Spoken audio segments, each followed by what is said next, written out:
Hello students, previous video में हम लोगों ने पढ़ा था the rise of nationalism in Europe part 1 और इसमें हम लोग पार्ट 2 से पढ़ेंगे।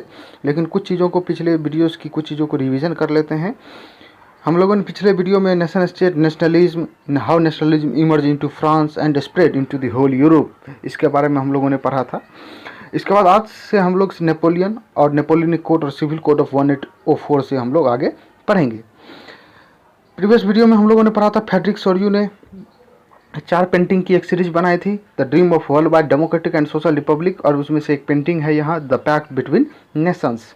और इस पेंटिंग के थ्रू फ्रेडरिक सोर्यू ने ये डिपिक्ट करने का, ये विजन करने का कोशिश किया था कि एक दिन ऐसा आएगा जब सारे यूरोपियन कंट्रीज़ के जितने भी देश हैं वो सारे के सारे मॉडर्न स्टेट से नेशन स्टेट में कन्वर्ट हो जाएंगे, सारे के सारे कंट्री आज़ाद हो जाएंगे, सबका अपना अपना कॉन्स्टिट्यूशन होगा। इसके बाद फ्रेडरिक सोर्यू ने यूटोपियन विज़न में फ्रेडरिक सोर्यू ने ये डिपिक्ट किया था कि सभी कंट्री के अपने अपने नेशनल फ्लैग्स होंगे, कॉस्ट्यूम्स होंगे, कॉन्स्टिट्यूशन होगा, एब्सोल्यूटिस्ट इंस्टीट्यूशंस डेमोलिश हो जाएंगे और उसके जगह पर यूटोपियन सोसाइटी इमर्ज्ड होगा। इसके बाद हम लोगों ने अर्नेस्ट रेनन का क्या था, व्हाट इज ए नेशन, उनकी क्या थ्योरी थी, इसके बारे में हम लोगों ने पढ़ा था। मॉडर्न स्टेट और नेशन स्टेट के बीच के डिफरेंस को हम लोगों ने देखा था पिछले वीडियो में। इसके बाद हम लोगों ने फ्रेंच रिवॉल्यूशन 1789 में शुरू हुई थी, तो वहाँ पे जो नेशनलिस्ट लोग थे, जो रिवॉल्यूशनरीज थे, उन लोगों ने क्या क्या मेजर्स और प्रैक्टिसेस अपनाया था, तो ये हम लोगों ने देखा था। ये सारे उसके मेजर्स और प्रैक्टिसेस थे। इसके बाद नेशनलिज्म का आइडिया फ्रांस से निकलकर यूरोप के दूसरे कंट्रीज में कैसे पहुंचा, तो उसमें सबसे बड़ा रोल था जैकोबियन क्लब और मैक्सिमिलियन रोबेस्पेरी का। राइन ऑफ टेरर एक साल के लिए 1793-94, तो मैक्सिमिलियन रोबेस्पेरी इसने मदद की थी, जैकोबियन क्लब ने मदद की थी। इसके बाद आज हम लोग इस वीडियो में नेपोलियन बोनापार्ट से आगे से पढ़ेंगे। यहाँ से नेपोलियन बोनापार्ट का बर्थ 5 अगस्त 1769 को कोर्सिका आइलैंड इटली में हुआ था। कोर्सिका इटली का एक पार्ट है, हालांकि अभी ये फ्रांस का हो गया। जब ये बर्थ लिया था, जन्म हुआ था इसका, तो वो इटली का पार्ट था और कुछ ही साल के बाद वो फ्रांस का पार्ट बन गया। इनके फादर का नाम था कार्लो बोनापार्ट और इसकी 2 शादियाँ हुई थी नेपोलियन बोनापार्ट की, पहली जोसेफिन के साथ और दूसरा मैरी लूसी या मैरी लुइस के साथ। 1789 में जब फ्रेंच रिवॉल्यूशन हो रही थी तब ये 20 ईयर्स ओल्ड होगा। 1769 में इसका बर्थ हुआ है, तो 20 ईयर्स के एज में ही ये आर्टिलरी ऑफिसर बन गया था फ्रेंच रिवॉल्यूशन के समय में। और 1793 जब राइन ऑफ टेरर और मैक्सिमिलियन रोबेस्पेरी का समय था, तो उस समय ये जनरल तक के पोस्ट पे, रैंक पे पहुंच चुका था, डेजिग्नेशन पे, 24 ईयर्स के एज में। 1799 में ये कॉप करता है और डायरेक्टरी रूल्स को ख़त्म करके फर्स्ट काउंसिल ऑफ फ्रांस बनता है और बाद में चलकर 2 दिसंबर 1804 को यह फ्रांस का फाइनली किंग बन जाता है। इसने कई सारी लड़ाइयों को जीता है, कई सारे कंट्रीज़ को जीतने का काम किया है, इटली को, ग्रीस को, ऑस्ट्रिया को, रसिया को, और भी बहुत सारे देश थे जिसको इसने हराया। बहुत ही कई सारी ब्रेवरी की स्टोरीज है इसकी, जो कि एक वीडियोज़ में बताना संभव नहीं है। ही फाउट मोर देन 60 वार्स, 60 से ज़्यादा लड़ाइयाँ लड़ी नेपोलियन ने, लेकिन कुछ में ही इसको हार मिली है। लगभग 6 या 7 ही ऐसी लड़ाइयाँ हुई है जिसमें इसको हार मिली है, लेकिन मैक्सिमम में ये जीत ही पाई है। ऐसी ही एक लड़ाई थी 1814 में, बैटल ऑफ लिपजिक, जिसमें कि ये हार गया था Napoleon Bonaparte by the combined forces of Britain, Austria, Persia and Russia. इन 4 देशों से मिलकर ये हार गया था 1814 में, बैटल ऑफ लिपजिक। और जब ये हार गया तो फिर इसके बाद इसको एल्बा आइलैंड पे भेज दिया गया था कैप्चर करके। वहाँ से ये भाग गया और भागकर एल्बा आइलैंड इटली के पास में ही है, नज़दीक में ही है, तो वहाँ से ये भागकर आके फिर से जो है सो फ्रांस के ऊपर में कैप्चर कर लेता है और 100 डेज तक, 100 दिनों तक फ्रांस के ऊपर में रूल करता है। तो ये 4 जो देश हैं, ब्रिटेन, ऑस्ट्रिया, पर्सिया और रशिया, ये 4 कंबाइंड फोर्सेस ने मिलकर एक बार इसको हरा चुका था, तो फिर से इस बार हराता है 1815 वाटरलू की लड़ाई में।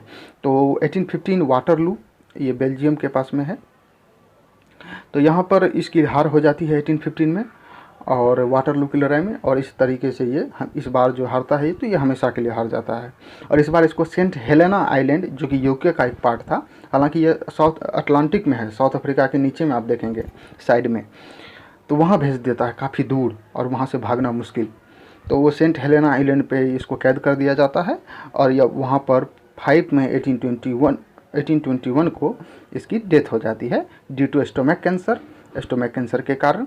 कहीं कहीं अलग अलग थ्योरीज भी हैं, कॉन्स्पिरेसी भी है कि शायद जहर से इसकी मौत हो गई, जहर देने से, लेकिन इसका कोई एविडेंस नहीं है। ज़्यादातर जो हिस्टोरियन ने लिखा है वो यही लिखा है कि स्टोमक कैंसर से इसकी मौत हो जाती है। तो नेपोलियन ने कुछ अच्छी चीज़ें भी की। जब ये फ्रांस का किंग बनता है, और कई सारे फ्रांस के उस समय कई सारे कंट्रीज़ को कई सारे रीजन्स को यूरोप के जीत चुका था, कई सारे स्टेट्स इसके अंदर में थे। तो वहाँ पर एडमिनिस्ट्रेटिव फील्ड में कई सारे अच्छे अच्छे सुधार करते हैं, रिफॉर्म्स करता है Napoleon Bonaparte through his Napoleonic code और सिविल कोड ऑफ 1804। नेपोलियन ने डेमोक्रेसी को डिस्ट्रॉय कर दिया, ये बात तो सच है, क्योंकि ये खुद डिक्टेटर बन गया, किंग बन गया। जो फ्रांस के लोग ये चाहते थे कि हमारे यहाँ से मोनार्की ख़त्म हो, कॉन्स्टिट्यूशन आए और उस कॉन्स्टिट्यूशन के अनुसार अकॉर्डिंग रूल हो, तो उस चीज़ को तो ये ख़त्म कर दिया। नेपोलियन ने फिर से फ्रांस का किंग बन गया, फिर से वापस मोनार्की आ गई फ्रांस में। और फ्रांस के उस समय में जो जो रीजन्स इसने जीता था, इटली का कुछ पार्ट, स्विट्ज़रलैंड का कुछ पार्ट, तो वहाँ भी जर्मनी का कुछ पार्ट, तो इन सारे जगहों पर फिर से मोनार्की को रीस्टोर कर दिया नेपोलियन ने। तो नेपोलियन ने डेमोक्रेसी को तो डिस्ट्रॉय कर दिया, लेकिन एडमिनिस्ट्रेटिव फील्ड में कुछ अच्छे अच्छे काम किए थ्रू हिज नेपोलियनिक कोड। क्या किया पहला? तो पहला इन्होंने किया कि ended all the privileges based on birth. जो भी बर्थ के अनुसार जो भी प्रिविलेजेज मिला करती थी, खास करके फर्स्ट स्टेट और सेकंड स्टेट के लोगों को, इसको इसने ख़त्म कर दिया। एरिस्टोक्रेट्स, नोबेल्स, क्लर्जी वगैरह को जो प्रिविलेजेज मिला करती थी उसको इंड करने का काम नेपोलियन ने किया। Established equality before law and secure the right to property. और इसके बाद इसने इक्वालिटी बिफोर द लॉ, सब कानून के सामने बराबर, equality before law and secure the right to property, और लोगों को अपने प्रॉपर्टी को रखने के अधिकार को, राइट को सिक्योर किया थ्रू हिज नेपोलियनिक कोड, कि लोग संपत्ति रख सकते हैं, वेल्थ एक्यूमुलेट कर सकते हैं। He enacted this code under the area of French control such as in Dutch republic, Switzerland, Italy and Germany and their simplified administrative division. और अपना ये कोड जो फ्रेंच कंट्रोल के अंदर में जो जो रीजन्स थे, जैसे कि डच रिपब्लिक, नीदरलैंड्स वाले कुछ पार्ट्स थे, स्विट्जरलैंड था, इटली था, जर्मनी था, तो यहाँ पर इसने एडमिनिस्ट्रेटिव डिवीजन को सिंप्लीफाई करने का काम किया। He abolished the feudal system, freed peasants from serfdom and manorial dues. और उसने फ्यूडल सिस्टम को ख़त्म कर दिया, किसानों को आज़ाद कर दिया। किससे? तो from serfdom and manorial dues. Serfdom means forced labour, जो फोर्स्ड लेबर के रूप में काम करना पड़ता था किसानों को, फार्मर्स को, उससे आज़ादी दे दी। और मैनोरियल ड्यूज, और जो भी राजा के ड्यूज थे, किंग के ड्यूज बाकी थे, उस सारे से फ्री कर दिया, मुक्त कर दिया। Transport and communication system improved. शहरों में खास करके टाउन्स में ट्रांसपोर्ट और कम्युनिकेशन सिस्टम को इम्प्रूव्ड किया। Restriction on guild association removed in towns. और टाउन्स में जो गिल्ड एसोसिएशन के ऊपर में रेस्ट्रिक्शंस थी, पाबंदियां थी, उसे ख़त्म कर दिया। गिल्ड एसोसिएशन किसको कहते हैं? तो मर्चेंट्स के एसोसिएशन को, बिजनेसमैन्स के एसोसिएशन को गिल्ड कहते हैं। तो जब वहाँ पर फ्रांस में क्वीन लुइस की गवर्नमेंट थी, मोनार्की थी, तो उस समय बहुत सारे रेस्ट्रिक्शंस लगे हुए थे मर्चेंट्स के ऊपर में, बिजनेसमैन्स के ऊपर में। लेकिन अब तो किंग लुइस रहा नहीं, अब तो नेपोलियन आ चुका है। तो नेपोलियन ने गिल्ड एसोसिएशन के ऊपर में जो रेस्ट्रिक्शंस थी उसे ख़त्म कर दिया। इसके बाद standardized weights and measurement system and made a common national currency. और इसने वेट और मेजरमेंट सिस्टम को स्टैंडर्डाइज्ड कर किया, बेहतर बनाया, यूनिफॉर्म किया वेट एंड मेजरमेंट सिस्टम को, कि सारे फ्रांस के जितने कंट्रोल वाले रीजन्स हैं सब में एक ही तरह का वेट और मेजरमेंट सिस्टम चलेगा। और एक कॉमन नेशनल करेंसी बनाया, क्योंकि उस समय फ्रांस के अलग अलग रीजन्स में कई सारे करेंसीज चला करती थी, तो उन सारे करेंसीज को ख़त्म करके एक national currency, common national currency बनाने का काम, फॉर्म करने का काम नेपोलियन ने किया। तो ये नेपोलियन के कुछ अच्छे अच्छे काम थे जिसे उसने सिविल कोड ऑफ 1804 या नेपोलियन कोड के थ्रू किया। लेकिन कुछ ड्रॉबैक्स भी हैं, डिसएडवांटेजेस भी हैं नेपोलियन के। Initially French armies welcomed as harbingers of liberty. शुरुआत में फ्रेंच आर्मीज को लिबर्टी के भगवान के रूप में, एक एंजल्स के रूप में इनका स्वागत किया गया फ्रेंच आर्मीज का। कहाँ कहाँ, तो हॉलैंड में, स्विट्ज़रलैंड में, ब्रुसेल्स में, मेंज में, मिलान में, इन सारे शहरों में। इन सारे शहरों के लोग ये फ्रेंच आर्मीज़ को वेलकम इसलिए कर रहे थे क्योंकि इनका ऐसे, उन लोगों को ऐसा मानना था कि फ्रेंच आर्मीज़ हमारे कंट्री में आएगी, हमारे कंट्री से, हमारे स्टेट से मोनार्की को ख़त्म कर देगी, हम लोगों को हमारी कंट्री अपने हाथों में देकर फिर वापस लौटकर चली जाएगी। लेकिन ऐसा हुआ नहीं। फ्रेंच आर्मीज ने एक मोनार्की से तो ख़त्म कर दिया, नेपोलियन ने तो एक मोनार्की को ख़त्म कर दिया, लेकिन दूसरा मोनार्की यानी खुद का मोनार्की इस्टेब्लिश कर दिया। तो but soon it turn into hostility. Napoleon introduced monarchy again in Europe. इसके अलावा increase taxation, introduced censorship introduced कर दिया नेपोलियन ने कि अगर कुछ भी, अगर आपको प्रिंट करना हो, लिखना हो, पब्लिश करना हो, स्पीच देना हो, तो वो उस पर सेंसरशिप रहेगी, यानी बिना नेपोलियन के या अनुमति के, अलाउ के, आप कुछ भी उसके खिलाफ नहीं लिख सकते हैं। And forced conscription to win the rest of Europe. और नेपोलियन पूरे यूरोप को जीतना चाहता था, और उससे आगे भी नेपोलियन एशिया के भी कई सारे पार्ट्स को जीतना चाहता था। भारत के तरफ, इंडिया की तरफ भी उसकी नज़र थी। तो नेपोलियन ने इसके लिए उसे आर्मी को बड़ा करना था, तो कई सारे लोगों को वो फोर्स्ड कंस्क्रिप्शन किया करता था, फोर्स्ड रिक्रूटमेंट किया करता था। जो भी यूथ थे उन्हें फोर्स्ड, ज़बरदस्ती आर्मी में भर्ती करता था। तो इससे लोग नाराज़ थे। तो ये सारे ड्रॉबैक्स हैं नेपोलियन के, जिसके कारण कि नेपोलियन थोड़ा अनपॉपुलर भी हुआ। Conditions of Europe before the emergence of nation states. Nation states बनने से पहले यूरोप का कैसा कंडीशन था, क्या कंडीशन थी, किस तरह के लोग रहा करते थे, इतनी कंपोजिशन क्या था, तो इसको हम लोग देखते हैं। मिड 18th सेंचुरी में, मिड 18th सेंचुरी मीन्स 70-50 के आसपास, जर्मनी किंगडम्स में बटे हुए थे, इटली डचेज में बटा हुआ था, स्विट्ज़रलैंड कैंटन्स में बटे हुए थे। तो कई सारे, जैसे हमारे कंट्री में एक स्टेट कई सारे डिस्ट्रिक्ट्स में बटे होते हैं, ठीक उसी तरह से स्विट्ज़रलैंड कई सारे कैंटन्स में, इटली डचेज में, और जर्मनी किंगडम्स में डिवाइडेड थे। Eastern and central Europe were under autocratic monarchy in which diverse people lived with different languages and ethnic composition. Eastern और सेंट्रल यूरोप ऑटोक्रेटिक मोनार्की के अंदर में था। ऑटोक्रेटिक मोनार्की यानी despotic monarchy, in which diverse people, जिसमें कि diverse people, अलग अलग तरह के डिफरेंट टाइप्स ऑफ पीपल रहा करते थे, जिनके की डिफरेंट लैंग्वेजेस थी, जिनका की इतनी कंपोजिशन अलग अलग था, कल्चर अलग थे, तो अलग अलग तरह के लोग रहा करते थे। जैसे कि फॉर एन एग्जाम्पल, एक एग्जाम्पल के रूप में ऑस्ट्रियन हैब्सबर्ग एम्पायर का हम लोग एग्जाम्पल लेते हैं। तो ये ऑस्ट्रियन हैब्सबर्ग एम्पायर रूल करने का काम क्या करता था, ओवर ऑस्ट्रिया, हंगरी, यहाँ पे देख सकते हैं, over Austria, Hungary, Alpine region, Alpine region में टैरोल, ऑस्ट्रिया और सदरलैंड के इलाके रीजन्स आते हैं। तो ऑस्ट्रिया हंगरी के ऊपर में ये रूल करने का काम करता था। अल्पाइन रीजन, जिसमें कि कौन कौन से आते हैं, टैरोल, ऑस्ट्रिया और सदरलैंड। इसके अलावा बोहेमिया, इन सारे इलाकों पे, रीजन्स पे रूल करने का काम हैब्सबर्ग एम्पायर करता था। हम लोग मैप में आगे देखेंगे। जैसे कि फॉर एन एग्जाम्पल बोहेमिया, ये भी एक हैब्सबर्ग एम्पायर के अंदर में ही, कंट्रोल में ही रीजन्स थे। यहाँ पर majority and influential German speaking aristocrats, और यहाँ पर मेजोरिटी में और इन्फ्लुएंशियल भी कौन थे, तो जर्मन बोलने वाले aristocrats, nobles person, landlords. Also included Lombardy and Venezia of Italian speaking. हम लोग इटली का यूनिफिकेशन पढ़ेंगे आगे, तो उसमें देखेंगे कि लोम्बार्डी और वेनेसिया, ये इसे कॉम्बाइंड करके, और भी कुछ थे, 7 पार्ट्स में बटा हुआ था इटली, जिसे मिलाकर एक इटली कंट्री बनती है, नेशन स्टेट बनता है। तो खैर उस समय इटली के यूनिफिकेशन से पहले लोम्बार्डी और वेनेसिया ये इटली का ही पार्ट था, और ये किसके अंदर में था, तो ऑस्ट्रियन हैब्सबर्ग एम्पायर के अंदर में था। ये याद रखेंगे, लोम्बार्डी और वेनेसिया ये अभी ऑस्ट्रियन हैब्सबर्ग एम्पायर के अंदर में है। बाद में फिर लड़ाई होगी इटली की यूनिफिकेशन में, तो फिर ऑस्ट्रिया को हराकर ये सारे इलाके लोम्बार्डी और वेनेसिया वापस इटली को मिलेगा, और फिर यूनिफिकेशन होगा। तो हम आगे उसको लिंक करने का कोशिश करेंगे। Hungary, half of population spoke Magyar. Hungary ये ऑस्ट्रियन हैब्सबर्ग एम्पायर के अंदर में ही है हंगरी, और यहाँ आधे से ज़्यादा लोग, लगभग आधे लोग क्या बोला करते थे, तो मैग्यार लैंग्वेज। गैलिसिया, यहाँ पे एरिस्टोक्रेट्स स्पोक पोलिश, जो एरिस्टोक्रेट्स, नोबल्स पर्सन, लैंडलॉर्ड्स हुआ करते थे, ये पोलिश लैंग्वेज बोला करते थे।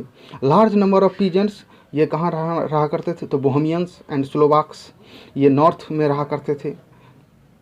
क्रोस इन साउथ, क्रोस कहाँ रहा करते थे, तो साउथ में।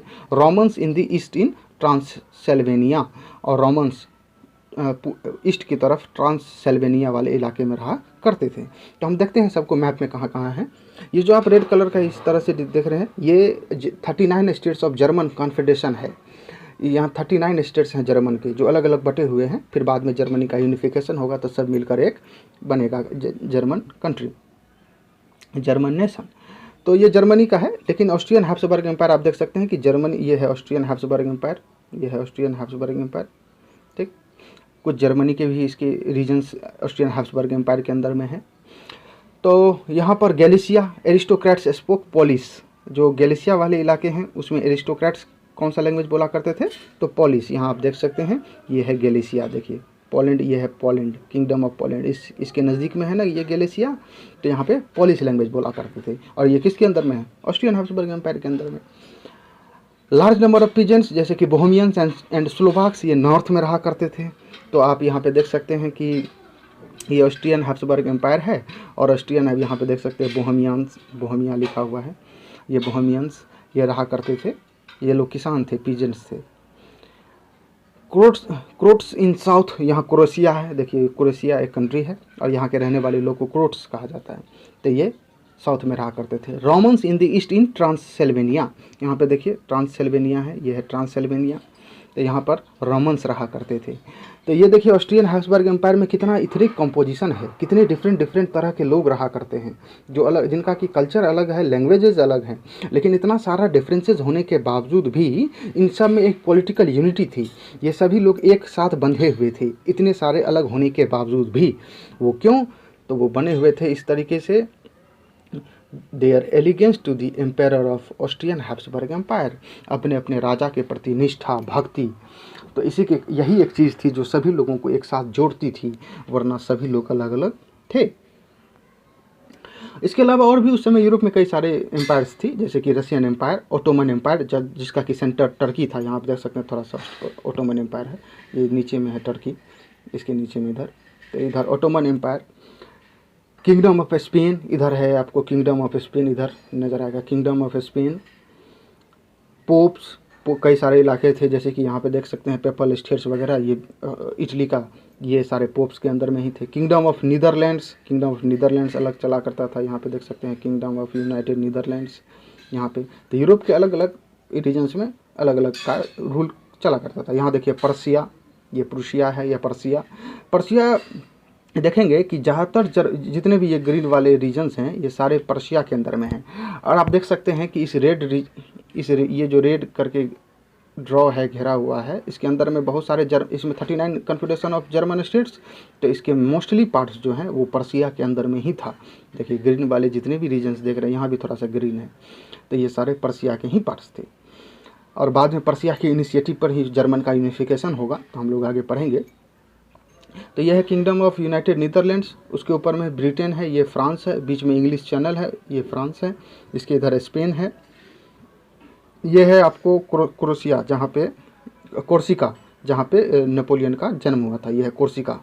और ये इटली का है, ये सारे इटली ही हैं, इटली ये भी है। और आगे ऊपर में भी इटली है। सर्डिनिया, ये दोनों किंगडम ऑफ सर्डिनिया है, 2 सर्डिनिया था, एक पिडोमेंट सर्डिनिया, एक सेवो सर्डिनिया। तो ये इटली का ही पार्ट है, बाद में यूनिफिकेशन होगा। अभी इटली एक नहीं है, बाद में किंगडम ऑफ 2 सिसिलीज, सर्डिनिया, ये सब मिलकर, लोम्बार्डी, वेनेशिया मिलकर एक इटली बनेंगे। लिबरल नेशनलिज्म किसे कहते हैं? In 18th century industrialization started in Britain and in 19th century, लगभग 100 सालों के बाद जाकर फ्रांस में और जर्मनी में इंडस्ट्रियलाइजेशन शुरू हुई। जब इंडस्ट्रियलाइजेशन शुरू हुई तो नए नए फैक्ट्रीज खुलने शुरू हुए, नए नए वर्कर्स आने शुरू हुए, एक नया क्लास इमर्ज हुआ जिसे हम मिडिल क्लास कहते हैं। तो एक नया मिडिल क्लास निकल के आया जो कि इंडस्ट्रियलिस्ट लोगों का था, बिजनेसमैन लोगों का था। तो एक न्यू मिडिल क्लास निकल कर आई। Liberalism derived from Latin word liber means free. Middle class के लिए लिबरलिज्म का अलग मतलब था, अलग मीनिंग था। पॉलिटिकली इसका अलग मीनिंग था। इकोनॉमिक प्रोस्पेक्टिव में लिबरलिज्म का एक अलग मीनिंग है। आज़ादी के मायने अलग अलग होते हैं। हमारे लिए आज़ादी का कुछ अलग मायने होंगे और जो कुछ और लोग होंगे, दूसरे लोग होंगे, उनके लिए आज़ादी के अलग मायने होंगे। उनके लिए आज़ादी कुछ और होगी, उनका डेफिनेशन आज़ादी के लिए अलग होगा, हमारे लिए अलग होगा। तो फॉर मिडिल क्लास लोगों के लिए freedom of people and equality before the law. जो मिडिल क्लास के लोग थे उनके लिए लिबरलिज्म का मतलब था फ्रीडम फॉर पीपुल, लोगों की को आज़ादी, independence and equality before the law, और कानून के सामने, लॉ के सामने सबको बराबर, इक्वल अपॉर्चुनिटी सबको मिले, यही आज़ादी है। किसके लिए? मिडिल क्लास के लोगों के लिए। पॉलिटिकली इसका मीनिंग है concept of government by consent और परमिशन। एक ऐसा गवर्नमेंट होना चाहिए जो कि कंसेंट से, परमिशन से, लोगों के परमिशन से बनकर बने, फॉर्म्ड हो, लोग अपने अपने रिप्रेजेंटेटिव भेजे और वो वहाँ पर जाकर कॉन्स्टिट्यूशन फॉर्म करे, गवर्नमेंट फॉर्म करे और रूल करे, जैसे कि डेमोक्रेसी में होती है। Since French revolution it stood for end of autocracy, clerical privileges, demanded a constitution and representative government through parliament. French revolution से ही लिबरलिज्म की मांग उठ रही थी, आज़ादी, और ये लिबरलिज्म का डिमांड क्या था फ्रेंच रिवॉल्यूशन के समय से ही? तो for the end of autocracy, ये जो ऑटोक्रेसी है ये ख़त्म होना चाहिए। जितने भी क्लरिकल प्रिविलेजेस मिला करते हैं लोगों को, खास करके फर्स्ट और सेकंड वाले स्टेट वाले लोगों को, तो ये ख़त्म होना चाहिए। एक कॉन्स्टिट्यूशन होना चाहिए, रिप्रेजेंटेटिव गवर्नमेंट होना चाहिए जो रूल करे थ्रू पार्लियामेंट। यही इसका मीनिंग है, पॉलिटिकली मीनिंग है किसका? लिबरलिज्म का। इकोनॉमिक पर्सपेक्टिव में इसका क्या मीनिंग है? तो इकोनॉमिक पर्सपेक्टिव में आज़ादी का मतलब, लिबरलिज्म का मतलब है freedom of market and abolition of state imposed restrictions on movements of goods and capital. कि मार्केट आज़ाद हो, फ्री हो, and abolition of state imposed restrictions, और जो भी गवर्नमेंट ने, सरकार ने, किंग ने, मोनार्की ने जो भी रेस्ट्रिक्शंस लगा के रखी है किसके ऊपर में? On movements of goods and capital, कि गुड्स और कैपिटल का मूवमेंट आसानी से हो नहीं पा रही है, उसके ऊपर में रेस्ट्रिक्शंस लगी हुई है। अगर वो ख़त्म हो जाए तो यही आज़ादी है, लिबरलिज्म है इकोनॉमिक पर्सपेक्टिव में। Obstacles in trade and reasons for economic liberalism. तो क्या क्या ट्रेड में क्या क्या दिक्कतें आती थी, प्रॉब्लम्स थी, और इकोनॉमिक लिबरलिज्म के क्या रीजन्स थे, कारण क्या क्या निकल कर आए जिनके कारण कि इकोनॉमिक लिबरलिज्म लोग चाहते थे। फॉर एन एग्जाम्पल, इन 1833 एक मर्चेंट अगर हैम्बर्ग से न्यूरेमबर्ग जाता है, एक सिटी से दूसरे सिटी, जर्मन के ही हैं, जर्मन कन्फेडरेशन के ही हैं, तो उसे 11 जगह पर, 11 जगहों पर कस्टम बैरियर पे करना पड़ता है, उसे टैक्स देनी पड़ती है, और हर एक बार उसे 5% टैक्स देनी पड़ती है। तो ये कितनी ज़्यादा दिक्कतें आती थी कि 11 जगह कस्टम बैरियर और हर एक जगह 5% टैक्स ड्यूटी ये पे करना पड़ता था। Calculation was time consuming, calculation काफ़ी ज़्यादा टाइम कंज्यूमिंग था, क्योंकि अलग अलग रीजन्स में different types of weight and measurement system थे, करेंसी अलग थी, तो फिर कैलकुलेशन करने में दिक्कतें आती थी। For an example, an ell, ये मेजरमेंट का, मापने का एक यूनिट थी। An ell in Frankfurt would 54.7 centimetre, एक एल फ्रैंकफर्ट शहर में 54.7 सेंटीमीटर है, तो मेंज में 55.1 सेंटीमीटर है, न्यूरेमबर्ग में 65.6 सेंटीमीटर है। तो देख सकते हैं कि एक एल का डिफरेंट जगह, अलग अलग मेजरमेंट है, अलग अलग जगह अलग अलग मैग्नीट्यूड है, डिफरेंट मैग्नीट्यूड्स हैं।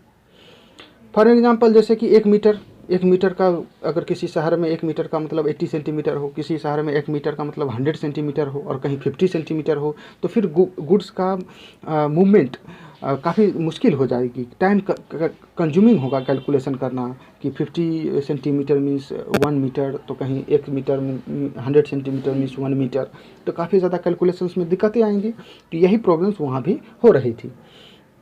तो ये जो नया कमर्शियल क्लासेस था, बिजनेसमैन का, मर्चेंट्स का, ट्रेडर्स का, ये चाहते थे कि एक यूनिफाइड इकोनॉमिक टेरिटरी बने, एक ऐसा रीजन बने, इलाका बने जो कि यूनिफाइड इकोनॉमिक हो, जिसमें कि गुड्स और कैपिटल का मूवमेंट आसानी से एक्सचेंज हो सके, मूवमेंट हो सके, एक जगह से दूसरे जगह आसानी से गुड्स और कैपिटल इजीली एक्सचेंज हो सके। And finally it became reasons for formation of zollverein, और फिर यही कारण बनता है आगे जोलवडीन के फॉर्मेशन का। जोलवडीन एक कस्टम यूनियन, जोलवडीन और एक कस्टम यूनियन। जोलवडीन एक जर्मन वर्ड है और इसका मीनिंग होता है कस्टम यूनियन। तो जितने भी ट्रेडर्स थे, इन सभी लोगों ने, मर्चेंट्स ने मिलकर एक कॉन्फेडरेशन बनाया, एक यूनियन बनाया, जिसे हम जोलवडीन कहते हैं। और इस यूनियन में ज़्यादातर जर्मन कॉन्फेडरेशन के जो 39 स्टेट्स थे, तो मैक्सिमम ने इसमें पार्टिसिपेट किया, ज्वाइन किया।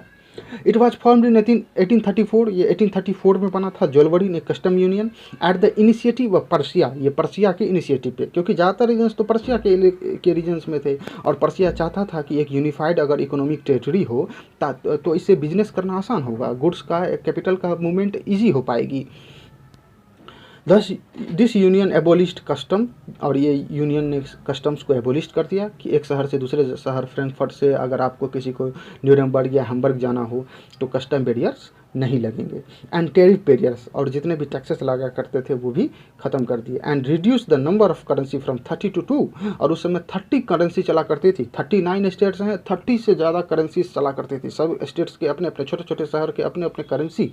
तो इसको ख़त्म करके और ये 2 करेंसी कर दिया मात्र, ताकि सभी की करेंसीज एक रहेंगे, वेट एंड मेजरमेंट सिस्टम एक रहेगा, कस्टम्स नहीं रहेंगे, बैरियर्स कोई नहीं रहेगा, तो आसानी से बिजनेस हो पाएगी, गुड्स और मूवमेंट आसानी से जा पाएगी।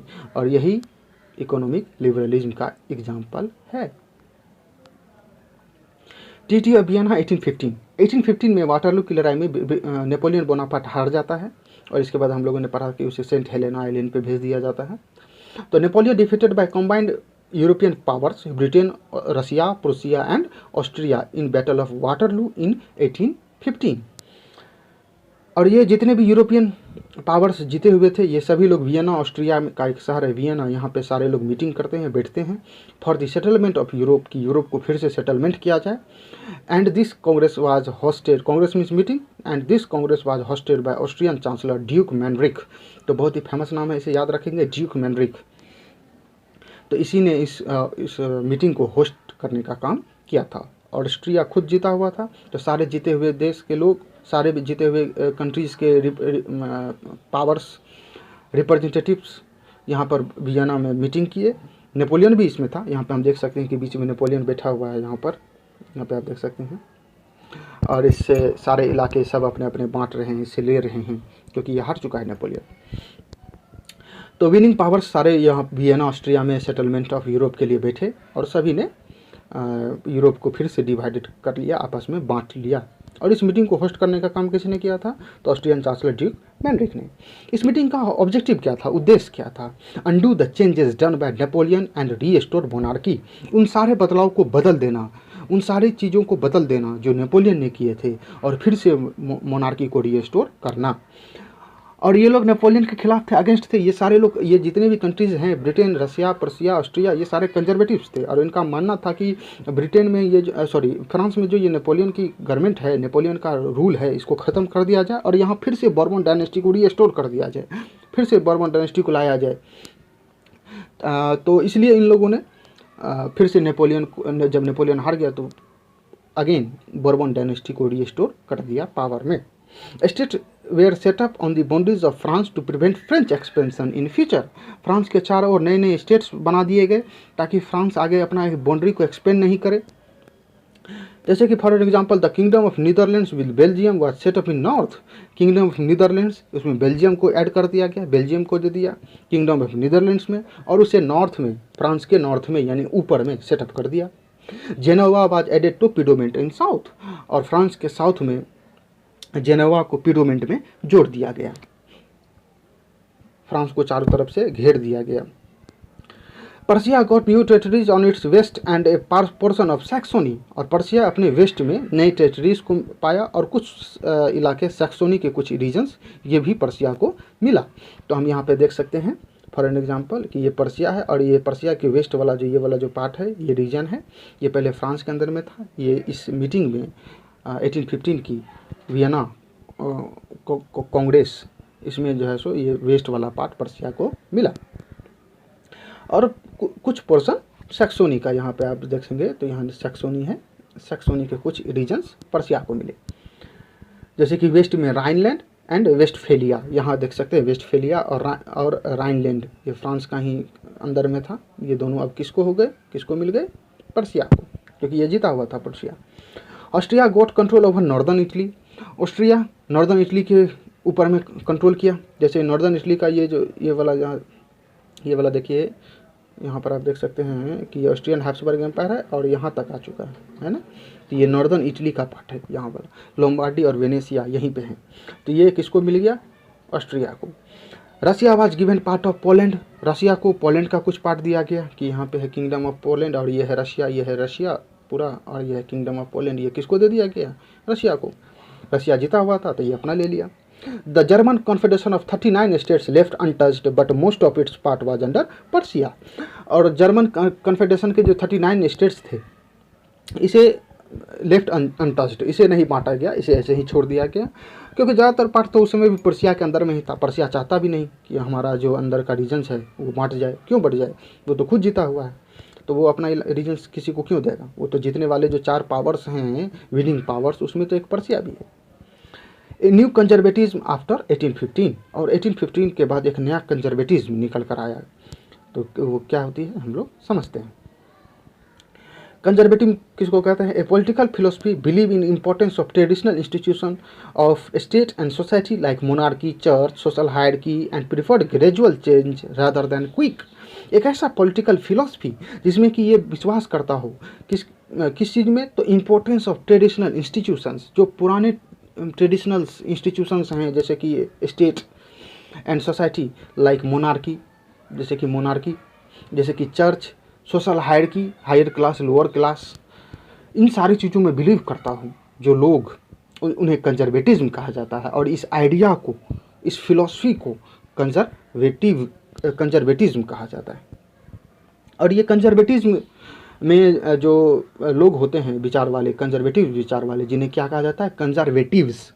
तो इनका मानना होता है कि समाज में बदलाव नहीं, सोसाइटी में बदलाव नहीं आना चाहिए, अगर आए भी तो धीरे धीरे आए, gradual change rather than quick change, अचानक समाज में बदलाव नहीं आना चाहिए। तो इसको हम समरी कंक्लूजन करके ऐसा कह सकते हैं कि अगर आप ऐसा बिलीव करते हैं कि जो ट्रेडिशनल इंस्टीट्यूशंस हैं, कस्टम्स हैं, रीति रिवाज है, कल्चर है पुराने, ये सारे के सारे चलते रहने चाहिए, और अगर इसमें सोसाइटी के अनुसार इसमें कोई बदलाव नहीं आना चाहिए, अगर बदलाव आनी भी हो तो धीरे धीरे आए, अचानक समाज में बदलाव ना आए, तो आप कंजर्वेटिव हैं, ठीक। और ये आइडियोलॉजी, ये फिलॉसफी कंजर्वेटिज्म कहलाती है। तो conservative regime set up in 1815 were autocratic, और 1815 में जो ये कंजर्वेटिज्म फिर से मोनार्की को रिस्टोर कर दिया, जैसे कि बॉर्बन डायनेस्टी को फिर से रिस्टोर कर दिया फ्रांस में, ये ऑटोक्रेटिक थे, है ना। डिडंट टॉलरेट क्रिटिसिज्म, अब तो ये और ज़्यादा मतलब ताकत के साथ आए थे कि 1789 में, है ना, फ्रांस में रिवॉल्यूशन करके मोनार्की को ख़त्म कर दिया। फिर नेपोलियन आया, नेपोलियन अब हार गया, अब कोई बचाने वाला नहीं, अब फिर से किंग आ गया है, बॉर्बन डायनेस्टी। तो ये क्रिटिसिज्म को टॉलरेट नहीं करते थे। 1815 के बाद जो गवर्नमेंट आई थी, किंग आया था, राजा बना था, and disagreement and repressed those who asked questions, और डिसएग्रीमेंट को भी ये बर्दाश्त नहीं करते थे और रिप्रेस्ट करने का काम करते थे ऐसे सभी लोगों को जो कि उनसे क्वेश्चंस पूछा करते थे, जो उनका क्रिटिसिज्म करने का काम किया करते थे। They imposed censorship laws to control over newspapers, books, plays and songs, और न्यूज़पेपर, बुक्स, प्लेज और सॉन्ग्स के ऊपर में सेंसरशिप लगा दिया गया कंट्रोल करने के लिए। तो हम देखते हैं फ्रांस की कहानी 1815 के बाद क्या हुई जब नेपोलियन हार गया। Louis 18 became king, he was brother of Louis 16, Louis 16 का ब्रदर है Louis 18, 17 बीच में नहीं है। Louis 16 का सन था Louis 17, ये डाइड हो गया, मर गया प्रिजन में ही, जेल में ही मर गया था। और फिर बाद में जाकर ये लुइस 18 किंग बनता है, और ये 1824 तक, 1815 से लेकर 1824 तक ये वहाँ का राजा रहता है, बर्बन डायनेस्टी का ही। फिर 1824 से 1830 तक किंग चार्ल्स 10th रहता है, और 1830 में जुलाई रिवॉल्यूशन हो जाती है, हम पढ़ेंगे जुलाई रिवॉल्यूशन को। इसके बाद फिर 1813 से लेकर 1848 तक लुइस फिलिप 1 ये किंग बनता है। ये कजन था लुइस 16 एंड लुइस 18 का कजन था लुइस फिलिप 1, तो ये वहाँ का राजा बनता है 1830 से 1848 तक। फिर लुइस नेपोलियन बोनापार्ट, जो कि नेफ्यू, भतीजा था ओरिजिनल नेपोलियन बोनापार्ट का, ये वहाँ का राजा बनता है 1848 में। और ये ओटोवन बिस्मार्क जब प्रुसिया का अटैक करता है इसके ऊपर में, फ्रांस के ऊपर में, तो ये तब तक वहाँ का राजा बना रहता है लुइस नेपोलियन बोनापार्ट, जो कि नेफ्यू था ओरिजिनल बोनापार्ट का। तो ये क्रोनोलॉजी है, इसको सभी को हम समझते हैं। द रिवॉल्यूशनरीज, जूसेपी मैत्सिनी, ये कुछ क्रांतिकारी हैं, रिवॉल्यूशनरीज हैं जिसके बारे में हम लोग को पढ़ना है। उसमें सबसे फेमस और सबसे इम्पोर्टेंट है Giuseppe मैत्सिनी। After 1815, revolutionaries tried to oppose monarchy that had been set up after Vienna Congress and fought for liberty. 1815 के बाद बहुत सारे ऐसे रिवॉल्यूशनरीज निकल कर आए जिन्होंने मोनार्की को अपोज करने का काम किया। उस मोनार्की को जो कि वियना कांग्रेस 1815 में जो हुई थी, इसके बाद सेटअप हुई थी, उस सारे राजा को विरोध करने का काम, अपोज करने का काम रिवॉल्यूशनरीज कर रहे थे। उसी में से एक बहुत ही इंपॉर्टेंट नाम है जिसेपी मैथनी का। Many liberal nationalists formed secret societies to spread their ideas. और बहुत सारे लिबरल नेशनलिस्ट लोगों ने सेक्रेट सोसाइटीज़ बनाया था अपने आइडियाज़ को, विचारों को लोगों तक पहुंचाने के लिए। सेक्रेट सोसाइटी इसलिए बनाया था ताकि उस समय जो कंजर्वेटिव गवर्नमेंट आई थी 1815 में, वो तो बहुत ही हार्श थी, बहुत ही रिप्रेसिव थी। तो वो ऐसे किसी भी पॉलिटिकल एसोसिएशन को पसंद नहीं करती थी, देखना नहीं चाहती थी। उसके ऊपर में बहुत सारे रेस्ट्रिक्शंस लगाए हुए थे। उनके जो रिवॉल्यूशनरीज थे उन्हें पकड़ कर जेल में डाल दिया जाता था। तो ये लोग अपना ऑर्गेनाइजेशन सेक्रेट सोसाइटी के रूप में छुप कर चलाते थे। तो बहुत सारे लिबरल नेशनलिस्ट लोगों ने ऐसे ही सेक्रेट सोसाइटी बनाने का काम किया। जिसेपी मैथनी ये एक इटालियन रिवॉल्यूशनरिस्ट था। बॉर्न इन जेनेवा इटली में 1807 में इसका जन्म हुआ था। He was member of secret society Carbonari. ये पहले खुद एक कार्बोनरी, एक सेक्रेट सोसाइटी था, उसका ये एक मेंबर था। बाद में आगे चलकर ये खुद 2 सेक्रेट सोसाइटी बनाता है। He was exiled in 1831 for revolution in Liguria at the age of 24। और जब ये 24 ईयर्स का था, इट मीन्स इन 1831, तो लिगुरिया को आज़ाद कराने का ये कोशिश कर रहा था और इसे पकड़ लिया गया और इसे देश से बाहर भेज दिया गया, एक्साइल कर दिया गया। तो बाहर जाकर इसने 2 सेक्रेट सोसाइटीज बनाई। पहला यंग इटली मर्सिलीज फ्रांस में है, तो यहाँ पर एक यंग इटली नाम का सोसाइटी बनाया सेक्रेट सोसाइटी। और दूसरा यंग यूरोप, ये बर्न स्विट्जरलैंड में बनाया। बर्न कहाँ है? स्विट्जरलैंड में। और ये सेक्रेट सोसाइटीज़ के मेंबर कौन थे? तो मेंबर थे young man from Poland, France, Italy और जर्मनी। लाइक माइंडेड यूथ जो जितने भी थे, यंग मैंस जितने भी थे, पोलैंड के, फ्रांस के, इटली के और जर्मनी के, ये इसके मेंबर बने, इन दोनों सेक्रेट सोसाइटीज़ के। ड्यूक मैनरिक जिसने होस्ट किया था, ये है, ये ओरिजिनल पिक्चर है ड्यूक मैनरिक का, वियना कांग्रेस को होस्ट करने वाला ऑस्ट्रियन चांसलर। तो ड्यूक मैनरिक ने जिसेपी मैथनी के बारे में, यानी इसके बारे में कहा है, the most dangerous enemy of our social order. हमारे सोशल ऑर्डर का, हमारे सामाजिक क्रम का, हमारी सोसाइटी का सबसे खतरनाक दुश्मन है कौन? तो ये जिसेपी मैथनी। क्यों? क्योंकि ड्यूक मैनरिक तो कंजर्वेटिव विचार वाले थे। इनका मानना था कि मोनार्की रहे, हमारे यहाँ भी रहे, फ्रांस में भी रहे, सभी जगह रहे। और इधर ये जिसेपी मैथनी ये चाहता था कि मोनार्की ख़त्म हो, ये जो नई कंजर्वेटिव गवर्नमेंट फिर से आ गई है नेपोलियन के बाद, ये ख़त्म हो। तो ऐसा ड्यूक मैनरिक नहीं चाहता था, इसलिए इसे दुश्मन मानता था और इसलिए कहा कि most dangerous enemy of our social order. The age of revolution 1830 to 1848, 1838 से लेकर 1848 तक कुछ रिवॉल्यूशंस हुए हैं, उसके बारे में हम लोग देखते हैं। Revolution during 1830 to 1848 led by liberal nationalists who were professor, school teachers, clerk and member of commercial classes। 1830 से लेकर 1848 तक जो लिबरल रिवॉल्यूशन हुआ उसे लेड करने का काम लिबरल नेशनलिस्ट लोगों ने किया, जिसमें कि प्रोफेसर थे, स्कूल के टीचर्स वगैरह थे, क्लर्क लोग थे और कुछ कमर्शियल क्लासेस के मेंबर्स जैसे कि ट्रेडर्स वगैरह, मर्चेंट्स वगैरह, ये लोग थे। इन लोगों ने लेड करने का काम किया 1830 से 1848 तक जो भी रिवॉल्यूशंस हुए हैं। तो पहला revolution took place in France in July 1830। पहला रिवॉल्यूशन जुलाई 1830 में हुआ, जिसे जुलाई रिवॉल्यूशन के नाम से जानते हैं, against Bourbon king who came into power in 1815। और किसके खिलाफ? तो बॉर्बन किंग के खिलाफ, जो कि पावर में आ गई थी 1815 में। Liberal nationalist installed a constitutional monarchy with Louis Philippe at its head. और फिर लिबरल नेशनलिस्ट लोगों ने एक कॉन्स्टिट्यूशनल मोनार्की को अडॉप्ट किया, लाया। राजा बनेंगे लेकिन कॉन्स्टिट्यूशन के अनुसार चलेंगे, एट इट्स हेड, और लुइस फिलिप को इसका हेड बनाया गया। ड्यूक मैनरिक रिमार्क्ड, और ड्यूक मैनरिक ने तभी कहा था, इसी समय कहा था कि when France sneezes the rest of Europe catches the cold. और जब फ्रांस छींकता है तो पूरे यूरोप को ठंड लग जाती है। और जैसा उसने कहा ऐसा ही हुआ। और फ्रांस ये फिर से शुरू हो गई जुलाई रिवॉल्यूशन, और फिर फ्रांस से निकलकर सारे कंट्रीज़ में, यूरोप के दूसरे देश में फैलना शुरू हो जाएंगे। 1789 में भी फ्रेंच रिवॉल्यूशन शुरू हुई और फिर इसके बाद बहुत सारे जर्मन स्टेट्स आज़ाद होने लगे। और ठीक उसी तरह के सिचुएशन अभी फिर आ गई है और डिक मैनरिक ने कहा है कि फ्रांस जीतता है तो फिर पूरे यूरोप को ठंड लगेगी और लगनी शुरू भी हो जाती है। बेल्जियम ये किंगडम ऑफ नीदरलैंड्स के साथ जो एडेड कर दिया गया था in the north of France Vienna Congress में 1815 में, ये बेल्जियम किंगडम ऑफ नीदरलैंड से अलग हो गया। Independence of Greece. Greece was part of Ottoman empire और एक मुस्लिम एम्पायर था। ओटोमन एम्पायर टर्की इसका सेंटर था, टर्की से रूल किया करता था। ग्रीस इसका एक पार्ट था। Revolutionaries nationalism of Europe aspired the struggle for independence in Greece in 1821। और यूरोप के जो अलग अलग स्टेट्स में, कंट्रीज़ में रिवॉल्यूशनरी नेशनलिज्म की फीलिंग्स क्रिएट हो रही थी, हुई थी। इसका इम्पैक्ट, इसका प्रभाव ग्रीस के ऊपर में भी पड़ा और ग्रीस में भी स्ट्रगल शुरू हो गई इंडिपेंडेंस के लिए ओटोमन एम्पायर से in 1821। Poets and artists admired Greece as capital of European civilisation. और जो पोइट्स हैं, आर्टिस्ट हैं, ये ग्रीस को एडमायर करते थे as a capital of European civilisation. Capital means पालना, जिसमें बच्चे को डालकर सुलाया जाता है ना, पालना, कार्डल।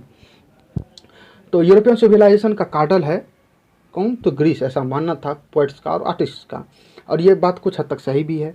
यूरोपियन कंट्रीज़ में सबसे पुराना कंट्रीज है आपको ग्रीस, बहुत ही पुरानी कंट्री है और बहुत सारे सिविलाइजेशन यहाँ से निकले हैं। जैसे कि हमारे कंट्री में भी इंडस वैली सिविलाइजेशन थी, तो यहीं से बहुत सारे सिविलाइजेशन निकले हैं, बहुत ही पुराना है इंडिया, एशिया में। ठीक उसी तरह यूरोप में Greece. The poets and artists admired Greece as cradle of European civilization and mobilized public support. एक इंग्लिश पोइट थे जिनका नाम था लॉर्ड बायरन। इसने फंड ऑर्गेनाइज किया, लड़ाइयाँ भी लड़ी ग्रीस के इंडिपेंडेंस के लिए, लेकिन ये फीवर से 1824 में मर गए। तो ग्रीस में ये लड़ाइयाँ चलती रही ओटोमन टर्की से इंडिपेंडेंस के लिए, और फाइनली जाकर ट्रीटी ऑफ कॉन्स्टेंटिनोपल होती है in 1832। Treaty of Constantinople of 1832 Greece became independent nation, और ग्रीस एक इंडिपेंडेंट नेशन बन जाता है। इसके बाद हम लोग पढ़ते हैं रोमांटिसिज्म किसे कहते हैं। जब कभी भी नेशनलिज्म डेवलप होती है through culture, poem, songs, plays, dance, stories, paintings, तो इसे रोमांटिसिज्म कहा जाता है। It emphasises on emotions, imaginations, ये इमोशंस पे, इमेजिनेशंस पे, मिस्टिकल फीलिंग्स पे, इन सारी चीज़ों पे ये जोर देता है रोमांटिसिज्म। जैसे कि हमारे ही देश में जब आज़ादी की, इंडिपेंडेंस की लड़ाई लड़ी जा रही थी, तो कई तरीके से लड़ाइयाँ लड़ी जा रही थी। कुछ वायलेंस तरीके से, कुछ नॉन वायलेंस से। भगत सिंह, चंद्रशेखर वगैरह ये सारे वायलेंस तरीके से लड़ रहे थे, तो महात्मा गांधी थे, जवाहरलाल नेहरू थे, ये सारे लोग नॉन वायलेंस तरीके से लड़ रहे थे। लेकिन उस समय में हमारे देश में कुछ ऐसे पोइट्स थे, उस समय हमारे कंट्रीज़ में कुछ ऐसे पोइट्स हुए, कुछ ऐसे ऑथर्स हुए, राइटर्स हुए, जिन्होंने ऐसी कहानियाँ लिखी, स्टोरीज लिखी, पोइट्स लिखा, पोइम्स लिखे, सॉन्ग्स लिखा, जिसके प्लेज, बहुत सारे नाटक ऐसे लिखे गए, जिसके कारण कि हमारे कंट्रीज़ के लोगों के अंदर में देश के प्रति भावना क्रिएट हुई, नेशनलिज्म की भावना क्रिएट हुई। तो ठीक इसी को रोमांटिसिज्म कहा जाता है ना। जैसे कि बंकिम चंद्र चट्टोपाध्याय ने वंदे मातरम सॉन्ग लिखा, जो कि भारत का नेशनल सॉन्ग बना बाद में। तो ये हमारे कंट्रीज़ में जब रिवॉल्यूशन हो रही थी, आज़ादी की लड़ाई लड़ी जा रही थी, तो ये बहुत ही फेमस हुआ, इंथुसियाज्म, जोश भरने का काम करता था वंदे मातरम ये सॉन्ग, जो भी रिवॉल्यूशनरीज थे उनके अंदर में। तो ठीक उसी तरह से यूरोप में भी हुई। बहुत सारे ऐसे पोइट्स हुए, ऑथर्स हुए, राइटर्स हुए, रोमांटिक आर्टिस्ट एंड पोइट्स। इन लोगों ने बहुत सारे ऐसे पोएम, सॉन्ग्स, प्लेज लिखे, जिससे लोगों के अंदर में देश के प्रति भावना, नेशनलिज्म की फीलिंग क्रिएट हुई। Romantic artists and poets criticized the region and science and focused on emotions, intuition, mystical feelings. ये जो रोमांटिक आर्टिस्ट और पोइट्स लोग थे, ये क्रिटिसाइज किया करते थे रीजन्स को, साइंस को, कि रीजन से, साइंस से कहीं आज़ादी नहीं मिलने वाली है, नेशनलिज्म क्रिएट होने वाला नहीं है। नेशनलिज्म अगर क्रिएट होगा तो वो होगा इमोशन से, वो होगा इंट्यूशन से, मिस्टिकल फीलिंग्स से। ये अगर लोगों के अंदर में क्रिएट किया जाए और इस तरीके से, इस सारी चीज़ों के थ्रू अगर लोगों को के अंदर में नेशनलिज्म फील किया जाए, भरा जाए, तो फिर मोनार्की ख़त्म हो सकती है और नेशन स्टेट बन सकता है। This effort was to create a sense of collective heritage, a common cultural past as the basis of nation. और ये प्रयास किए गए कि एक sense of collective heritage create हो, एक कॉमन कल्चर जो पास्ट में थी सभी लोगों का, वो क्रिएट किया जाए, जिसके बेसिस पे कोई एक नेशन स्टेट बने। कुछ रोमांटिक आर्टिस्ट हुए हैं फेमस, जिनके बारे में हम लोग को पढ़ना है। एक है जोहान गॉटरफ्रेड हर्डर। ये जॉन गॉटरफिल्ड हडर ये जर्मन थे। He asserted that true German culture was to be discovered among the common people. Das Volk एक जर्मन वर्ड है जिसका मीनिंग होता है कॉमन पीपुल। तो इनका मानना था कि ट्रू जर्मन कल्चर जो है ये आम लोगों के बीच में ही डिस्कवर किया जा सकता है, आम लोगों के बीच में ही, थ्रू फोक सॉन्ग्स, फोक पोइट्री, फोक डांस, ये सारे जो हैं ये ट्रू स्पिरिट हैं किसी भी नेशन के, और इसी के थ्रू नेशनलिज्म क्रिएट किया जा सकता है। नेशन का जर्मन में वॉक्जिस्ट कहते हैं, ये जर्मन वर्ड है, और इंग्लिश में नेशन। वर्नाकुलर या जो वर्नाकुलर लैंग्वेजेस थे, अलग अलग डिफरेंट लैंग्वेजेस थे, लोकल लैंग्वेजेस थे, एंड फॉकलोर यानी folk literature was to carry the nationalist message to the large illiterate people. ये वर्नाकुलर लैंग्वेजेज में फॉक लिटरेचर के थ्रू, लोकल लिटरेचर के थ्रू नेशनलिस्ट मैसेज को लार्ज इलिटरेट पीपल जो था, नंबर ऑफ इलिटरेट पीपल जो पढ़ नहीं सकते थे, लिख नहीं सकते थे, उनके बीच में पहुंचाने का काम किया जाने लगा। तो जो पढ़े लिखे लोग नहीं हैं, जो लोकल पीपुल हैं, सभी लोग, उनको अपने अपने लैंग्वेजेज में अगर कोई बात समझाई जाए तो वो आसानी से समझेंगे, उनकी अपनी भाषा में, मदर टंग में समझाई जाए तो ठीक उसी तरीके से ये सहारा लिया गया वर्नाकुलर लैंग्वेजेस का। जैसे कि एग्जांपल के लिए केस ऑफ पोलैंड का केस हम लोग लेते हैं। Poland was partition bye Russia, Persia and Austria, but national feelings was alive in Poland through music and languages. तो पोलैंड को का ज़्यादातर पार्ट रशिया के पार्ट्स में था, कुछ पार्ट्स पर्सिया और ऑस्ट्रिया के पार्ट में था। आप वियना ऑफ कांग्रेस को याद कीजिए तो रशिया को पोलैंड का कुछ पार्ट्स मिला था। तो पोलैंड के ज़्यादातर पार्ट्स इन्हीं तीनों देश के पास में थे, लेकिन पोलैंड में अभी भी नेशनलिस्ट फीलिंग जिंदा थी थ्रू म्यूजिक एंड लैंग्वेजेस। एक वहाँ पे भी एक आर्टिस्ट हुए जिनका नाम है कैरोल कर्पुन्स्की। इन्होंने national struggle through his operas and music, national struggle को अपने operas, a form of singing है, ओपेराज एंड म्यूजिक के थ्रू, टर्निंग फोक डांसेस के through like polonaise and mazurka, इनके थ्रू नेशनलिस्ट फीलिंग को, national struggle को spread करने का काम किया, फैलाने का काम किया, और पोलेनीज और मजरूका को नेशनलिस्ट सिंबल के रूप में बना दिया। After Russian occupation Polish language was forced out of schools and Russian imposed. जब रशिया को ऑक्यूपाई हो गया पोलैंड के ऊपर में, तो पोलिश लैंग्वेज को स्कूलों से निकाल दिया गया, बाहर कर दिया गया, पोलिश लैंग्वेज की पढ़ाई खत्म कर दी गई और रशियन लैंग्वेज को इम्पोज कर दिया गया फोर्सफुल्ली। इन 1831 आर्म्ड रेबेलियन, विद्रोह हो गया, रेबेलियन हो गया, टुक प्लेस बट क्रस्ट, लेकिन उसे दबा दिया गया। Clergy used Polish as a weapon of resistance in church gatherings and in religious instructions. जो भी क्लर्जी थे, फादर्स वगैरह थे पोलैंड के, वो लोग पोलिश लैंग्वेज का यूज जानबूझकर करते थे as a weapon of resistance, विरोध के एक हथियार के रूप में। कहाँ करते थे तो इन चर्च गैदरिंग्स, चर्च में जब सभी लोग जमा होते थे, ये लोग पोलिश लैंग्वेज का यूज़ करते थे, पोलिश में बातें करते थे, पोलिश में स्पीच देते थे, पोलिश में प्रेयर करते थे, ताकि पोलिश लैंग्वेज जिंदा रहे, अलाइव रहे, रशियन ना आ जाए। रिलीजियस इंस्ट्रक्शंस में पोलिश लैंग्वेज का यूज़ करते थे। तो रशिया इससे काफ़ी ज़्यादा खफा हुआ, दुखी हुआ, गुस्सा हुआ, और इसने जितने भी प्रिस्ट थे, बिशॉप्स थे, फादर्स थे, इनको कैप्चर करके साइबेरिया के जेल में बंद कर दिया है। इसके बाद हम लोग पढ़ते हैं hunger, hardship and popular revolt. Social and economic condition in countryside of Europe. Europe के कंट्री साइड वाले रीजन्स में क्या सोशल और इकोनॉमिक कंडीशन थी। In 1830s there was a great economic hardship in Europe due to huge increase in population. 1830s के आसपास बहुत ही बड़ी इकोनॉमिक हार्डशिप आई, इकोनॉमिक रिसेशन आया यूरोप में, और इसके पीछे का रीजन था ह्यूज इंक्रीज इन पॉपुलेशन उस ड्यूरेशन में काफ़ी ज़्यादा बढ़ी थी।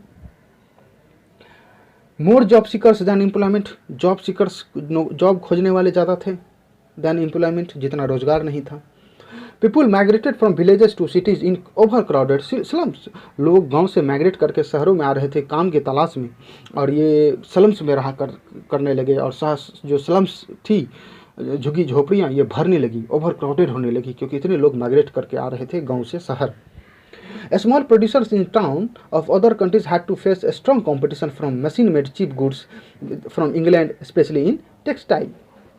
जो स्मॉल प्रोड्यूसर्स थे टाउन में, उन्हें स्ट्रॉन्ग कंपटीशन फेस करना पड़ता था from machine made cheap goods, जो सस्ते में मशीन में बने हुए सामान थे, जो कि इंग्लैंड से, खास करके टेक्सटाइल्स के कपड़े वगैरह इंग्लैंड से बनकर आते थे, क्योंकि उस समय तब तक तो इंग्लैंड में इंडस्ट्रियलाइजेशन शुरू हो गई थी, और हम लोग आगे पढ़ेंगे इंडस्ट्रियलाइजेशन वाले चैप्टर में, तो हम लोग पढ़ेंगे कि जो फर्स्ट एज था इंडस्ट्रियलाइजेशन का इंग्लैंड में, वो टेक्सटाइल के लिए ही था, खास करके कॉटन के लिए। तो वहाँ से बहुत सारे कपड़े बन कर यहाँ पे फ्रांस के और यूरोप के दूसरे देशों में आते थे। तो इससे जो छोटे छोटे प्रोड्यूसर्स थे वो खुद को कंपटीशन नहीं कर पा रहे थे, क्योंकि वो सस्ते थे इंग्लैंड के बने हुए कपड़े। Farmers struggle under the burden of feudal dues and obligations. जो किसान थे वो फ्यूडल ड्यूज के अंदर में दबे हुए थे एंड ऑब्लिगेशंस में। The rise of food price and bad harvest led to great poverty in towns and country side.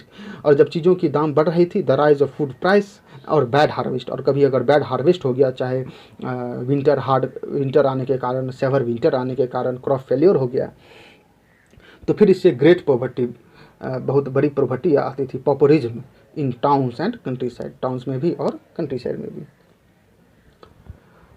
Revolt in 1848 in France. France में रिवॉल्यूशन हुई 1848 में। In France 1848 people of Paris come out on the road, erected the barricades against the food shortage and unemployment. तो हम लोगों ने देखा कि unemployment बढ़ रही थी, कितनी ज़्यादा, बैड हार्वेस्ट के कारण चीज़ों की दामें भी बढ़ रही थी। तो फरवरी 1848 में लोग पेरिस के सड़कों पे आ गए, on the roads of Paris. Barricades को तोड़ दिया, हटा दिया, और सारे लोग जो है सो विरोध करने लगे, रेबेलियन करने लगे, अपोज करने लगे। किसके खिलाफ? Against the food shortage and unemployment. Food shortage और अनएम्प्लॉयमेंट जो हो गई थी, इसके खिलाफ। Louis Philippe run away. This event is known as February revolution. और ये जो फरवरी में रिवॉल्यूशन हुई, क्रांति हुई, इसे फरवरी रिवॉल्यूशन के नाम से जानते हैं। National assembly declared republic, granted right to vote to all man above 21, means universal male suffrage and granted right to vote. National assembly ये डिक्लेयर किया गया, रिपब्लिक डिक्लेयर किया खुद को, फ्रांस को एक रिपब्लिक बनाया, डिक्लेयर किया, and granted right to vote to all man above 21। और जितने भी लोग 21 साल से उम्र के ज़्यादा के थे, सबको राइट टू वोट दिया गया। मीन्स यूनिवर्सल मेल सफरेज, केवल मैन को ही दिया गया, universal male suffrage. National workshop set up to provide employment, रोजगार को मिले, लोगों को एम्प्लॉयमेंट मिले, इसके लिए वर्कशॉप सेटअप किए गए, नेशनल वर्कशॉप्स। इन 1848 वेवर्स इन, एक एग्जांपल है कि इन 1848 वेवर्स इन सिलेसिया, पोलैंड का एक पार्ट है सिलेसिया, रिवोल्टेड अगेंस्ट कॉन्ट्रैक्टर के खिलाफ वहाँ के लोगों ने, वहाँ के जो वेवर्स थे उन लोगों ने रिवोल्ट किया। Contractor supplied the raw materials and orders for textile, but contractor reduce there payments. जो कॉन्ट्रैक्टर्स थे वो सप्लाई करते थे रॉ मटेरियल्स वेवर्स को, और वेवर्स से फिर कपड़े, बुने हुए कपड़े लेते थे। तो कॉन्ट्रैक्टर्स ने क्या किया कि जो पेमेंट्स है उसको घटा दिया, कि अब आपको पेमेंट्स कम मिलेगी, पहले जो जितनी मिला करती थी। तो जो वेवर्स थे उन लोगों ने रिवॉल्यूशन शुरू कर दिया। एक जर्नलिस्ट हुए हैं जिनका नाम है विल्हेम वुल्फ, इसने डिस्क्राइब किया है एक रिवॉल्यूशन की स्टोरी को, सिलेसियन विलेज यानी सिलसिया के किसी गांव की एक कहानी बताई है। कहानी बताई है कि ऑन 4 जून 1845 की बात है, 2 PM, दोपहर 2 PM की बात है। Weavers come out of their homes, अपने अपने घर से सारे वेवर्स निकल आए, and move to the Paris, और पेरिस की तरफ चल दिए, to the contractors demanding high wages, contractor से हाई वेजेस की मांग करने के लिए। लेकिन जब पेरिस की तरफ निकले और जब वहाँ पहुँचे पेरिस, तो कॉन्ट्रैक्टर्स के साथ इनकी झड़पें हुई, लड़ाइयाँ हुई, क्लैश हुई, कॉन्ट्रैक्टर्स के जो ट्रूप्स थे, आर्मीज थे, उनके साथ। और in clash between weavers and contractors 11 weavers died, और 11 वेवर्स मर गए। The revolution of liberalism in 1848 Germany में रिवॉल्यूशन 1848 में हुई थी। हालांकि ये बहुत ज़्यादा सक्सेस नहीं हुई, लेकिन हम लोग इसको पढ़ते हैं। ये फ्रैंकफर्ट पार्लियामेंट है, आप एग्जाम्पल देख सकते हैं। ये फ्रैंकफर्ट पार्लियामेंट है, आप एग्जाम्पल देख सकते हैं। सॉरी, ये फ्रैंकफर्ट पार्लियामेंट है, आप यहाँ पर पिक्चर देख सकते हैं। तो कॉजेज एंड डिमांड्स, क्या कारण थे, क्या डिमांड्स थी 1848 में जो जर्मनी में रिवॉल्यूशन हुई थी। In Germany, Italy, Poland and Austrian Habsburg Empire people demanded for constitution with national unification.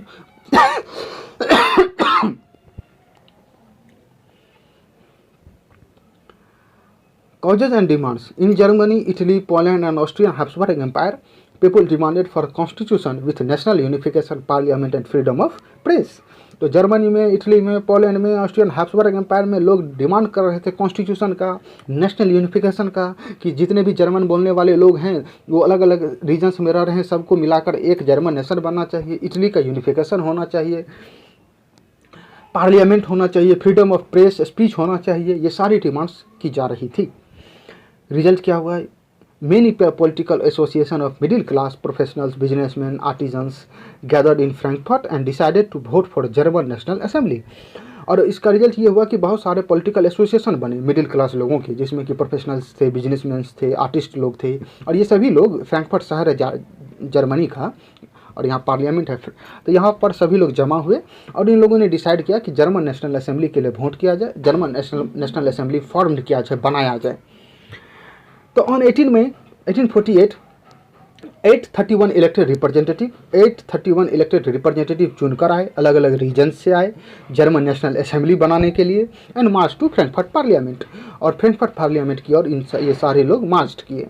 ये फ्रैंकफर्ट पार्लियामेंट कहाँ ऑर्गेनाइज किया गया था, इसका वेन्यू कहाँ था? तो in church of saint Paul के चर्च में, चर्च के अंदर में ही पार्लियामेंट बना दिया गया था। इन सारे लोगों ने एक कॉन्स्टिट्यूशन ड्राफ्ट किया। ये 831 जो इलेक्टेड रिप्रेजेंटेटिव थे, हेडेड बाय मोनार्की, की कॉन्स्टिट्यूशन रहेगी, कॉन्स्टिट्यूशन के अनुसार रूल होगा, लेकिन मोनार्की रहेगी। मोनार्की जो है, राजा जो है वो रूल करेंगे तो कॉन्स्टिट्यूशन के अनुसार ही करेंगे, अपने अनुसार से नहीं करेंगे, बट सब्जेक्ट टू पार्लियामेंट। और सब्जेक्ट टू पार्लियामेंट होगा कौन? तो मोनार्की, यानी उसको जवाब देना होगा, रिस्पॉन्सिबल होगा टू दी पार्लियामेंट, आंसर देना होगा, answerable. They offered this terms to Friedrich Wilhelm four. ये इन सारे टर्म्स के साथ ये सारे लोग गए और फ्रेडरिक विल्हेम फोर को कहा कि आप हमारा राजा बनिए इन सारे कंडीशंस के साथ। और ये पर्सिया का राजा था, क्योंकि उस समय जर्मनी का तो बहुत सारे पार्ट्स पर्सिया के अंदर में थे, तो उस समय पर्सिया का राजा था फ्रेडरिक विल्हेम फोर। तो उसको कहा कि हम लोग चाहते हैं ऐसा ऐसा करना, कि 831 हम लोग चुन कर आए हैं अलग अलग रीजन से, और हम लोग कॉन्स्टिट्यूशन बनाने के लिए हम लोग को चुन कर आए हैं, हम लोग जर्मन नेशनल असेंबली बनाएंगे, मोनार्की रहेगी, आप रहेंगे, लेकिन आपको पार्लियामेंट के अनुसार चलना होगा। But he rejected and oppose the elected assembly. लेकिन राजा इस बात को मानने के लिए तैयार कभी हो ही नहीं सकता है, तो उसने मना कर दिया फ्रेडरिक विल्हेम फोर ने, और अपोज किया इलेक्टेड असेंबली का। Autocratic and military also opposed. जो ऑटोक्रेटिक थे, नोबल्स थे, लैंड लॉर्ड्स लोग थे, इन सारे लोगों ने भी अपोज किया, एंड मिलिट्री, और मिलिट्री ने भी। ट्रूप्स कॉल्ड, ट्रूप्स को बुलाया गया, आर्मी को बुलाया गया, एंड असेंबली डिसबैंडेड, और असेंबली को डिसबैंड कर दिया गया। इन 831 लोगों उसको वहाँ से निकाल कर भगा दिया गया कि पार्लियामेंट आप बना नहीं सकते हैं, फ्रैंकफर्ट पार्लियामेंट है ना, यहाँ पर कोई कॉन्स्टिट्यूशन के अनुसार राजा नहीं चलेगा, कोई किंग हेडेड बाय कोई मोनार्की, सब्जेक्ट टू पार्लियामेंट नहीं होगी। Role of women in revolution. Revolution में वोमेन्स का क्या रोल रहा है?